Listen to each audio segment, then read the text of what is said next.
নিরাপত্তা, সেই নিরাপত্তার বলয় কিন্তু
অনুব্রত মণ্ডল নিয়ে যে ধোঁয়াশা এতদিন পর্যন্ত ছিল যে সে দিল্লি যাচ্ছে কিনা, আজ সেই কিন্তু ধোঁয়াশার অবসান। এবং আমরা কিন্তু সরাসরি দেখতে পাচ্ছি ট্রাইব টিভির পর্দায় যে অনুব্রতর সঙ্গে যে দুজন ইডি আধিকারিক সহ আমাদের কিন্তু সরাসরি ট্রাইব টিভিতে আমরা দেখতে পাচ্ছি কনভয় যাচ্ছে। এবং আমাদের সঙ্গে এই বিষয়ে আরও বিস্তারিত জানবো। আমাদের সঙ্গে প্রতিনিধি রয়েছে রাজীব দত্ত। রাজীবদা, প্রথমেই যে কোশ্চেন তোমাকে করছি সেটা হলো অবশেষে দিল্লি যাত্রা নিয়ে ধোঁয়াশা কিন্তু কাটলো। এখন ঠিক এই মুহূর্তের চিত্রটা কি, যদি তুমি একটু স্পষ্ট করো রাজীবদা। বলি যে আমাদের ট্রাইব টিভির গাড়িও কিন্তু কনভয়ের মধ্যে আছে। অনুব্রত মণ্ডলের কনভয় দেখতেই পাচ্ছি, এই ছবি আমরা দেখাচ্ছি লাইভ। এই মুহূর্তে চিড়িয়াখানা পার করে এজেসি ঘোষ রোড ধরেছে এবং মা ফ্লাইওভার দিয়ে সোজা কিন্তু এয়ারপোর্ট। এবং যেটা আজকে খুব উল্লেখযোগ্য সিগনিফিকেন্ট ঘটনা যে অবশেষে অনুব্রত মণ্ডল কেষ্ট ওরফে কেষ্ট মণ্ডল, মানে যিনি বীরভূমের টাইগার ছিলেন, royal Bengal tiger of Birbhum, তাকে কিন্তু আজকে দিল্লিতে যেতে হচ্ছে, তিহার জেলে তাকে যেতে হচ্ছে। আপাতত তিহার জেলে তার ঠাঁই না হলো, কিন্তু আজকেই তাকে কিন্তু ইডি তাদের কাস্টডিতে নেবে। ইডি তাকে আজকে রাউস এভিনিউ কোর্টে তুলে তাকে এখনো পর্যন্ত যা এনফোর্সমেন্ট ডাইরেক্টরের সূত্রে জানতে পারছি যে তাকে 15 দিনের হেফাজতে নেওয়ার পরিকল্পনা রয়েছে ইডি। এবং সেই কারণেই কিন্তু সমস্ত ব্যবস্থা ওখানে করা হয়েছে। রাউস এভিনিউ কোর্টের যিনি বিচারক, তার সঙ্গে ইতিমধ্যেই কিন্তু কথা হয়ে গেছে। তাকে ইনফর্ম করা হয়েছে অফিসিয়ালি যে আসামি অর্থাৎ অভিযুক্তকে আনা হচ্ছে, যার নামে অভিযোগ হয়েছে অনুব্রত মণ্ডলকে দিল্লিতে আনা হচ্ছে। এবং ইনফর্ম তাকে তাদের করে দেওয়া হয়েছে, বিচারককে করে দেওয়া হয়েছে। অর্থাৎ কিন্তু পৌঁছাতে দেরি হবে, কারণ এখনো ধরো এখান থেকে যাবে এয়ারপোর্ট, তারপরেও কিন্তু দিল্লি এয়ারপোর্টে নিয়ে কলকাতা হাইকোর্টের নির্দেশ মেনে তাকে মেডিকেল করাতে হবে।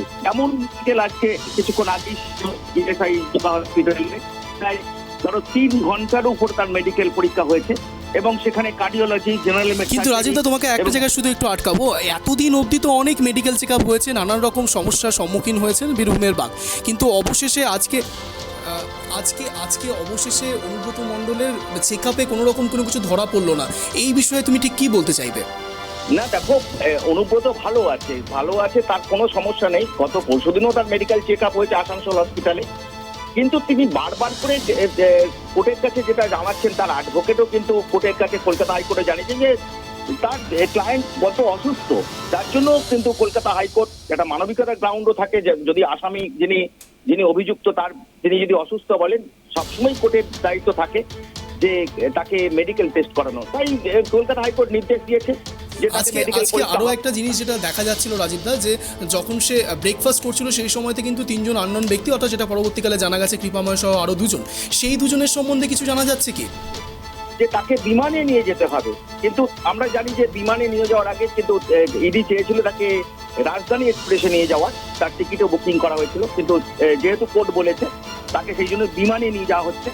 এবং দেখছো যে তাকে রওনা হয়েছে, কনভয় তার রওনা হয়েছে, কিছুক্ষণের মধ্যে এয়ারপোর্ট পৌঁছে যাবে।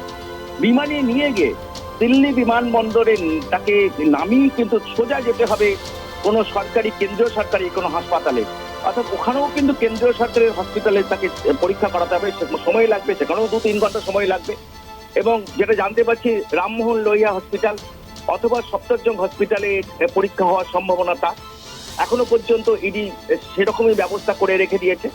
তো তারপরে ওখানে নামার পর ইডি পদস্থ কর্তারা তারাও থাকবেন এয়ারপোর্টে। তো তারা সিদ্ধান্ত নেবেন। দিল্লি পুলিশ তারা তৈরি, দিল্লি পুলিশ এসকর্ট করবে ওখানে।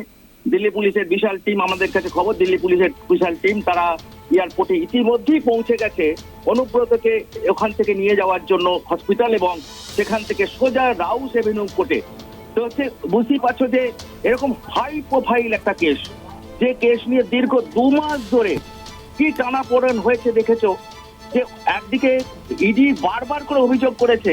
দেখো রাজীবদা, তোমাকে আরও একটা যেটা প্রশ্ন করবো, যে অবশেষে কেষ্ট দিল্লি যাত্রা কনফার্ম হলো, তো এই বিষয় নিয়ে অনেক জলঘোলা হয়েছে এবং নানা রকমভাবে আমাদের তৃণমূল সুপ্রিমো কিন্তু ভীষণভাবে এখনও পর্যন্ত দেখা গিয়েছিল যে তার সাপোর্টে কিন্তু রয়েছে, এখনও পর্যন্ত কিন্তু অনুব্রত মণ্ডল কিন্তু সেভাবে তার জায়গা হারায়নি। তাহলে এই ক্ষেত্রে এখন যে তাকে দিল্লি যাত্রায় যেতে হচ্ছে, সেই বিষয় নিয়ে তৃণমূলের তরফ থেকে বা তার শাসক দলের পক্ষ থেকে কোনো রকম কোনো প্রতিক্রিয়া পাওয়া গেছে? দেখো, প্রথমেই বলি যে পলিটিক্যাল কোনো কথাবার্তা আমরা বলতে চাই না, কারণ এটা পলিটিক্যাল। তারা সমর্থন করছে, তারা সবসময় অনুব্রত মণ্ডলকে পিছনে আছে, যেটা রাজ্যের মুখ্যমন্ত্রী বলছেন। এই বিতর্কে আমরা না জড়ানোই ভালো। আমাদের যেটা বক্তব্য, যে আমরা যেটা ইডি যেটা বলছে, যেটা ইডি কোর্টে প্রমাণ করেছে যে অনুব্রতের বিরুদ্ধে অভিযোগ আছে, অনুব্রতের বিরুদ্ধে গরু পাচার, এবং অনুব্রতের বিরুদ্ধে সিবিআই ইনভেস্টিগেশন হয়েছে, দেখেছো সিবিআই এবং ইডি যৌথ অভিযান করেছে, যৌথ তল্লাশি করেছে, এবং সেখানে দেখা গেছে অনুব্রতর বিরুদ্ধে প্রচুর সম্পত্তির মালিক, অনুব্রতর নামে প্রচুর ব্যাংক অ্যাকাউন্ট, তার মেয়ের সম্পত্তি, তার যে নিরাপত্তা কর্মী সাইগাল হোসেন যিনি তিহার জেলে রয়েছেন, তার 100 কোটি টাকার বেশি সম্পত্তি, তার রাজারহাটে 3টে ফ্ল্যাট, ভাবতে পারো। তো এগুলো তো ইডি প্রমাণ করেছে, প্রমাণ করার পরই কিন্তু রাজীবদা তুমি যেটা বলেছো নিরাপত্তা এই মুহূর্তে যাকে নিয়ে যাওয়া হচ্ছে সে কিন্তু যেমন তেমন নেতা নয়, একটা হাই প্রোফাইল নেতা, এবং সেই নেতার এই মুহূর্তে ঠিক নিরাপত্তা কতটা পরিমাণে রয়েছে বলে তুমি দেখতে পাচ্ছ? দেখো, প্রথমেই বলি যে নিরাপত্তা তো থাকবেই। কলকাতা হাইকোর্ট নির্দেশ দিয়েছে তাকে নিরাপত্তা দিয়ে পৌঁছাবে। নিরাপত্তার বিষয়টা থেকে খুব উল্লেখযোগ্য, তাকে নিয়ে যাওয়া হচ্ছে এবং নিয়ে যাওয়া হচ্ছে কোর্টে, কলকাতা আদালতে বারবার ইডি প্রমাণ দেখিয়ে করেছে, তবে তো তাকে হেফাজতে নিতে পেরেছে, তাকে জেলে পাঠাতে পেরেছে। আজকে তাকে দিল্লি নিয়ে যেতে পারছে আদালত সন্তুষ্ট বলেই তো সাইগাল হোসেন এবং তার যে নিরাপত্তা কর্মী এনামুল হক, তাদের বারবার জিজ্ঞাসা করে অনুব্রতর নাম উঠে এসছে এবং অনেক জিনিস অফিসিয়ালি প্রমাণ করেছে, ব্যাংক ডকুমেন্ট, তার সম্পত্তি সবকিছু মিলিয়ে তো অনুব্রতকে আদালত সন্তুষ্ট বলেই তো আজকে ইডিকে অনুমতি দিল যে তুমি নিয়ে যাও, এতদিন ধরে জেলে তিনি রইলেন। তো এটা যেটা বারবার করে তিনি আটকাবার চেষ্টা করেছিলেন, যে তিনি নিজে আটকাবার চেষ্টা করেছেন, যে তিনি দিল্লি হাইকোর্টে শরণাপন্ন হয়েছেন, তিনি কলকাতা হাইকোর্টে শরণাপন্ন হয়েছেন, আর তিনি আসানসোল কোর্টে শরণাপন্ন হয়েছেন। বারবার আদালতে তার অ্যাডভোকেট তিনি নিজে বলেছেন তিনি অসুস্থ, তার ফিস্টুলা বেড়ে গেছে, কিন্তু বারবার কিন্তু আদালত তারা চিকিৎসার কথা বলেছে, চিকিৎসা করে গত পরশুদিনও তার চিকিৎসা হয়েছে আসানসোল হসপিটালে, কিন্তু কোন রকম কোনো অসুবিধা পাওয়া যায়নি। এবং আজকেও তোমার কি মনে হয়েছে যে তিনি অসুস্থ? দেখে তো মনে হচ্ছে না, দেখে মনে হচ্ছে চিন্তিত। তিনি হেঁটে সুন্দর যাচ্ছেন। যে সার্টিফিকেট আমরা যেটা ইএসআই জোকা থেকে জানতে পারছি যে তাকে ফিট সার্টিফিকেট দেওয়া হয়েছে, general medicine, cardiology, general surgery, প্রত্যেক ডাক্তার যারা। তাহলে কি কোনোভাবে রাজীবদা এরকম মনে হচ্ছে যে তিনি কি মানসিকভাবে কোনো জায়গায় বিধ্বস্ত বলে কিছু মনে করছো? দেখো, মানসিকভাবে তো বিধ্বস্ত হবেন, তিনি তো বিধ্বস্ত, তিনি চাইছিলেন না যেতে, এবং যার জন্য তিনি প্রাণপণ চেষ্টা করছিলেন এটাকে আটকাতে, যাতে হাইকোর্ট বা কোর্ট একবার বলুক যে তাকে যেতে হবে না, তিনি এখানেই থাকতে চান, কিন্তু সেটা তো নয়। এবং আজকে যখন তিনি বুঝে গেছেন, গতকালই তিনি বুঝে গেছেন যে তাকে দিল্লি যেতে হবে, তাই তখন থেকেই তিনি বিধ্বস্ত। আজকেও যখন তিনি বেরোচ্ছেন তিনি কোনো কথা বলেননি, কিন্তু তিনি আজকে এখন তিনি যে তাকে দিল্লি যেতে হবে, তিনি যখন জেনে গেছেন কোনোভাবে তাকে আটকানো যাবে না, তখন তিনি বিধ্বস্ত, হতাশ এবং অনেকটা হাল ছেড়ে দিয়েছেন, কারণ এখন তাকে মুখোমুখি দিতে হবে এনামুল হকে। কিন্তু কোনো একটা জায়গায় যখন ব্রেকফাস্ট করছিল অনুব্রত মণ্ডল, তখন কিন্তু সেই মুহূর্তে সাংবাদিকদের সঙ্গে কিন্তু সেইভাবে তিনি কথাবার্তা বলতে একেবারেই ইন্টারেস্টেড ছিলেন না, সেই বিষয়টাও কিন্তু একটা নজরে পড়বার মতো।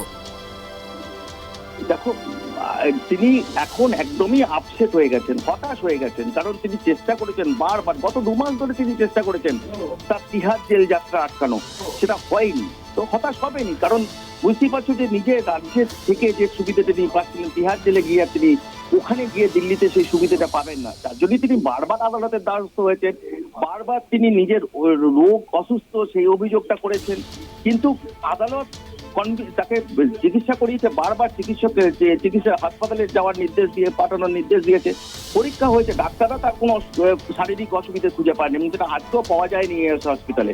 তাই এখন তাকে দিল্লিতে যেতে হচ্ছে, তিনি এখন রওনা মাঝপথে, এবং মা ফ্লাইওভার পেরিয়ে গেছেন তিনি, অর্থাৎ কিছুক্ষণের মধ্যেই তিনি কলকাতা বিমানবন্দরে পৌঁছে যাবেন, তারপরেই কিন্তু একদম সোজা টু দিল্লি এয়ারপোর্ট। এবং ওখানেও দিল্লি পুলিশ তারা যথেষ্ট অ্যারেঞ্জমেন্ট করে রেখেছে, দিল্লি পুলিশের পদস্থ অফিসাররা রয়েছেন দিল্লি এয়ারপোর্টে, তারা ওখানে অনুব্রত নামার মাত্রই ইডি দিল্লি পুলিশের সহযোগিতা তাকে নিয়ে যাবে রামমোহন লোহিয়া হসপিটাল অথবা সফদরজং হসপিটাল, সেটা ইডির অফিসাররা ওখানে ঠিক করবেন যে কোন হসপিটাল নিয়ে যাওয়া, দুটো হসপিটাল খেলা করা হবে, এবং এখানেও কিন্তু দীর্ঘক্ষণ শারীরিক পরীক্ষা হবে, পরীক্ষার পরেতে কিন্তু তাকে রাউস এভিনিউ কোর্টে তোলা হবে। যদিও তার পৌঁছাতে অনেক সন্দেহ হয়ে যাবে, কোর্ট হয়তো বন্ধ হয়ে যাবে, তাই ইডি চেষ্টা করছেন, ইডি বিচারককে জানিয়ে রেখেছেন বিষয়টা, হয়তো তার বাড়িতেও কিন্তু তাকে এই অনুব্রতকে নিয়ে যাওয়া হবে, এবং ইডি তাকে 15 দিনের হেফাজতে চাইবে এবং 15 দিনের হেফাজতে চাওয়ার পর সাইগাল হোসেন এবং এনামুল হক এই দুই যারা তিহার জেলে রয়েছেন সেই তিহার জেলেই কিন্তু তাদেরও ইডি হেফাজতে নেবে। আগামীকাল হয়তো পে করবে দিল্লি কোর্টের কাছে এবং তারপরে আগামীকাল ছুটি হয়তো পরশুদিন পে করবে তাদের হেফাজতে নিয়ে এবং তিনজনকে মুখোমুখি বসিয়ে কিন্তু জিজ্ঞাসাবাদ হবে। অনেক বিস্ফোরক কিছু বেরোবে যে কারা মাথা, কিভাবে গরু পাচার হতো, কারা এই গরু পাচারের টাকা কোথায় যেত, এবং দ্বিতীয় হচ্ছে কোন কোন পুলিশ অফিসাররা যুক্ত। এবং শুধু তাই নয় যে বীরভূমের যে থানা, যে অশোক মিশ্র থানার অফিসার ইনচার্জ, ইন্সপেক্টর ইনচার্জ, তিনি তো ওই জেলেও রয়েছেন, তিনিও ওই জেলে রয়েছেন, যিনি টাকা, যার বিরুদ্ধে অভিযোগ টাকা পৌঁছে দেওয়ার, তো তিনিও রয়েছেন। অর্থাৎ পুরো চক্রটা যারা ফাংশন করতো তাদের প্রত্যেকেই কিন্তু এখন দিল্লিতে যে পেশ করতে হবে ইডিকে, জবাব দিতে হবে এই টাকা কোথায় যেত, গরু পাচারের সঙ্গে। ঠিক আছে, ধন্যবাদ রাজীব দা, ধন্যবাদ। এই বিষয়ে আমাদের নজর থাকবে ট্রাইব টিভিতে। অর্থাৎ আমরা কিন্তু এখন দেখতে পাচ্ছি যে অনুব্রতর সঙ্গে রয়েছে দুজন ইডি আধিকারিক এবং এই মুহূর্তে আমরা ট্রাইব টিভিতে সরাসরি দেখতে পাচ্ছি যে কনভয় কিন্তু ধীরে ধীরে বিমানবন্দরের দিকে এগিয়ে যাচ্ছে। এবং আমরা যেটা দেখতে পাচ্ছি এবং আমরা যা শুনলাম আমাদের প্রতিনিধির থেকে, শুধুমাত্র কিন্তু এখানে এই যাত্রাটা শেষ নয়, এই যাত্রা থেকে কিন্তু তার যাত্রা শুরু হচ্ছে দিল্লির নতুন যাত্রা, অর্থাৎ কেষ্টর রঙিন দিনে দিল্লি যাত্রা। এবং সেই দিল্লি যাত্রার পরে কিন্তু সেখানেও তিনি স্তুতি রাখছেন না, তারপরেও কিন্তু তাকে নানান রকম টেস্টের পরে অবশেষে পাঠানো হবে তাকে ইডি আধিকারিকদের কাছে এবং সেখানে কিন্তু তার বিভিন্ন রকম তদন্ত চলবে। এবং এই বিষয়ের দিকে আমাদের সবসময় নজর থাকবে ট্রাইব টিভির। আপনারা দেখতে থাকুন ট্রাইব টিভি।